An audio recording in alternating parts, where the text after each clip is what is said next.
Ejercicio 2. Formalice en lógica de predicados y analice si la conclusión corresponde a la hipótesis. Puede auxiliarse de cualquier forma de representación del conocimiento para un mejor análisis o una correcta conclusión. Isabel opinaba que el doctor Juárez era demasiado viejo para casarse. Si la conducta de Isabel fuera siempre coherente con sus opiniones, y si opinaba que el doctor Juárez era demasiado viejo para casarse, entonces no se casaría con él. Pero Isabel se casó con el doctor Juárez, así la conducta de Isabel no es siempre coherente con sus opiniones. A continuación analizaremos la lógica de predicados, empezando por las fórmulas atómicas.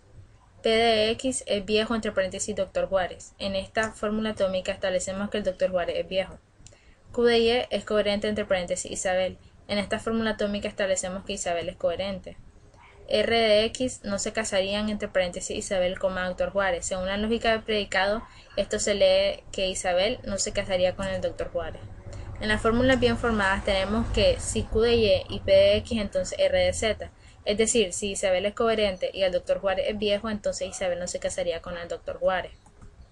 En la siguiente fórmula bien formada establecemos que si la negación de R de Z, entonces la negación de Q de Y. Como podemos ver, R de Z es que Isabel no se casaría con el doctor Juárez, entonces su negación es que Isabel se case con el doctor Juárez. La negación de Q de Y sería que Isabel no es coherente, entonces esta fórmula bien formada dice que si Isabel se casa con el doctor Juárez, entonces Isabel no es coherente. Representación del conocimiento. Para la representación del conocimiento vamos a utilizar las redes semánticas. En la premisa número 1 tenemos que Isabel opinaba que el doctor Juárez era demasiado viejo para casarse. Entonces, utilizando la red semántica podemos decir que Isabel opinaba que el doctor Juárez era viejo para el casamiento. En la premisa número 2 tenemos que si la conducta de Isabel fuera siempre coherente con sus opiniones y si opinaba que el doctor Juárez era demasiado viejo para casarse, entonces no se casaría con él. Utilizando la red semántica tenemos que Isabel tiene opiniones y establecemos que estas no son coherentes. También tenemos que Isabel opinaba que el doctor Juárez era un viejo y que por lo tanto no se casaría con él. En la siguiente premisa, en la premisa número 3, tenemos que Isabel se casó con el doctor Juárez. Entonces, a través de la red semántica podemos establecer que Isabel está casada con el doctor Juárez. En la conclusión del ejemplo, tenemos que la conducta de Isabel no es siempre coherente con sus opiniones. A través de la red semántica podemos decir que Isabel tiene opiniones y establecemos que estas no son coherentes. Como podemos ver, la conclusión sí corresponde con la hipótesis, debido a que la conclusión dice que Isabel no es siempre coherente con sus opiniones. Ella anteriormente había dado una opinión acerca del doctor Juárez y había dicho que él era demasiado viejo para casarse, sin embargo ella se casó con él, así que es una contradicción y podemos concluir de que Isabel no es siempre coherente con sus opiniones. En el ejercicio propuesto podemos leer que si el unicornio es un animal mitológico, entonces es inmortal, pero si no es mitológico, entonces es un mamífero mortal. Si el unicornio es inmortal o mamífero, entonces tiene cuernos. El unicornio es mitológico, sí, solo sí tiene cuernos.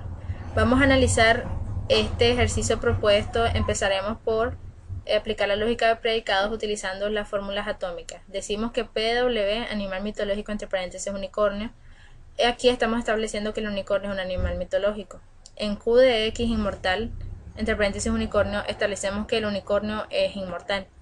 En R de Y, mamífero mortal unicornio, en esta fórmula atómica establecemos que el unicornio es un mamífero mortal. En S de Z decimos que el unicornio es cuernudo o que tiene cuernos. En las fórmulas bien formadas tenemos que si PW, entonces Q de X, es decir, si el unicornio es un animal mitológico, entonces el unicornio es inmortal. En la siguiente fórmula bien formada tenemos que si la negación de PW, entonces R de Y. Como podemos ver, PW es que el unicornio es un animal mitológico, así que su negación es que el unicornio no es un animal mitológico. Entonces esta fórmula bien formada dice que la negación de PW, es decir, si el unicornio no es un animal mitológico, entonces el unicornio es un mamífero mortal. En la siguiente fórmula formada tenemos que si Q de X o R de Y, entonces S de Z. Es decir, que si el unicornio es inmortal, o el unicornio es un mamífero mortal, entonces el unicornio tiene cuernos. Y en la última fórmula bien formada tenemos que PW sí solo sí S de Z, es decir, que el unicornio es un animal mitológico sí solo sí tiene cuernos. En la premisa número 1 tenemos que si el unicornio es un animal mitológico, entonces es inmortal, y a través de la red semántica podemos establecer que el unicornio es un animal mitológico y es inmortal. En la segunda premisa decimos que si no es mitológico, entonces es mortal. Sin embargo, en la tercera premisa decimos que si el unicornio es inmortal o mamífero, entonces tiene cuernos. Lo cual nos lleva a editar la primera premisa, la cual dice que el unicornio es un animal mitológico y que es inmortal, y le anexamos que tiene cuernos debido a esta premisa. Y también debido a esta premisa editamos la premisa número 2, la cual dice que el unicornio no es un animal mitológico, que es un animal mamífero, y le anexamos que tiene cuernos. La conclusión dice que el unicornio es un animal mitológico si y solo si tiene cuernos.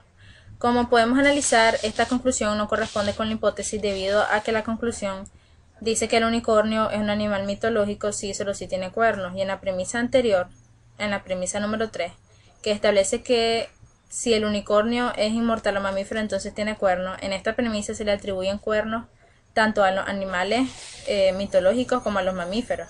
Entonces, debido a que ambos tienen cuernos, la conclusión se contradice al establecer que el unicornio es un animal mitológico si y solo si tiene cuernos, ya que los animales mamíferos también tienen cuernos. Cabe destacar que en el ejemplo de Isabel y en el ejemplo del unicornio determinamos la concordancia que existe entre la conclusión y la hipótesis sin tomar en cuenta la validez de tales argumentos.